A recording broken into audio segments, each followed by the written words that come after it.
Assalamualaikum warahmatullahi wabarakatuh. Kami dari kelompok 8 mata kuliah Fikih 2 akan menjelaskan materi tentang tujuan hukuman dan terapi sosial. Adapun anggota kelompok kami yaitu 1. Hilma Atiyah dengan NIM 20201124, yang kedua Nihayatus Saadah dengan NIM 20201130, dan yang ketiga Rizky Zakaria A dengan NIM 20201146. Adapun yang dibahas yaitu 1. Tujuan hukuman, 2. Terapi sosial, dan yang ketiga hikmah. Pembahasan pertama yaitu tujuan hukuman. Adapun tujuan hukuman dalam Islam disebut al-duriyat al-khamis atau al-huliyat al-khamis. Disebut pula maqasid al-syariah, yaitu 5 tujuan utama hukum Islam yang telah disepakati bukan hanya oleh ulama Islam, melainkan juga oleh keseluruhan agamawan. Kelima tujuan utama itu yaitu 1. Memelihara agama, 2. Memelihara jiwa, 3. Memelihara akal, 4. Memelihara keturunan, dan yang kelima memelihara harta. Tujuan lain dari penetapan dan penerapan hukum dalam syariat Islam adalah 1. Pencegahan, yaitu menahan orang yang berbuat jarimah agar tidak mengulangi perbuatan jarimahnya. Yang kedua, perbaikan dan pendidikan, yaitu mendidik pelaku jarimah agar ia menjadi orang yang baik dan menyadari kesalahannya. Yang ketiga, kemaslahatan masyarakat, yaitu agar orang yang melakukan kejahatan bukan berarti reaksi dan balasan dari masyarakat terhadap perbuatan pelaku yang telah melanggar kehormatannya, sekaligus juga upaya menenangkan hati korban. Tujuan hukuman dalam perspektif Islam. Tujuan pemberian hukuman dalam Islam ada kalanya diterangkan langsung dalam nas Al-Quran atau Sunnah. Sebagai contoh adalah tujuan hukuman kisos, langsung diterangkan Allah dalam firman-Nya. Dan dalam kisos itu ada jaminan kehidupan bagimu, wahai orang-orang yang berakal, agar kamu bertakwa. Ibnu Katsir menafsirkan ayat ini dengan mengatakan bahwa penerapan hukuman kisos mempunyai hikmah yang sangat besar untuk menjaga kehidupan manusia, di mana pembunuhan juga dibalas pembunuhan, sehingga orang jadi takut untuk membunuh karena nanti akan dibunuh pula. Dengan demikian, daya preventif hukuman kisos ini sangatlah efektif.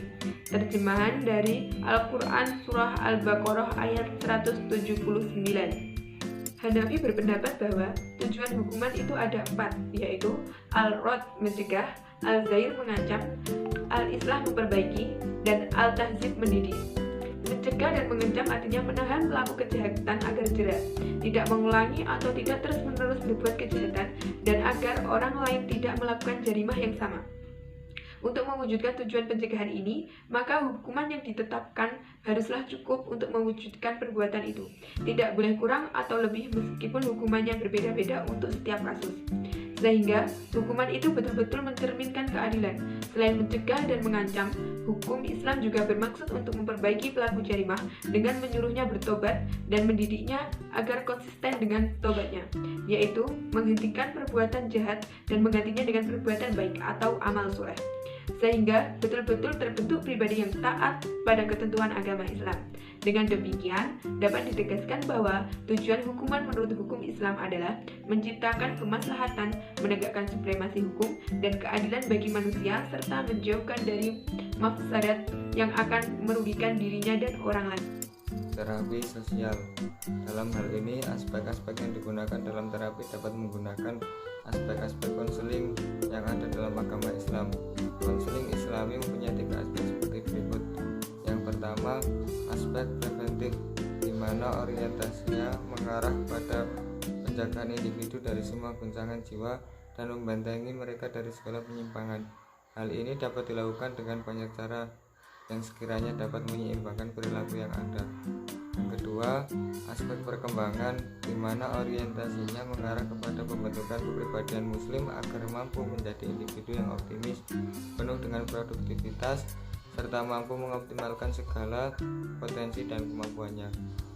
Yang Yang ketiga, aspek terapi di mana orientasinya mengarah kepada pembebasan dan pelepasan individu dari segala kekhawatiran dan kegelisahannya serta membantunya dalam memecahkan masalah yang dihadapinya.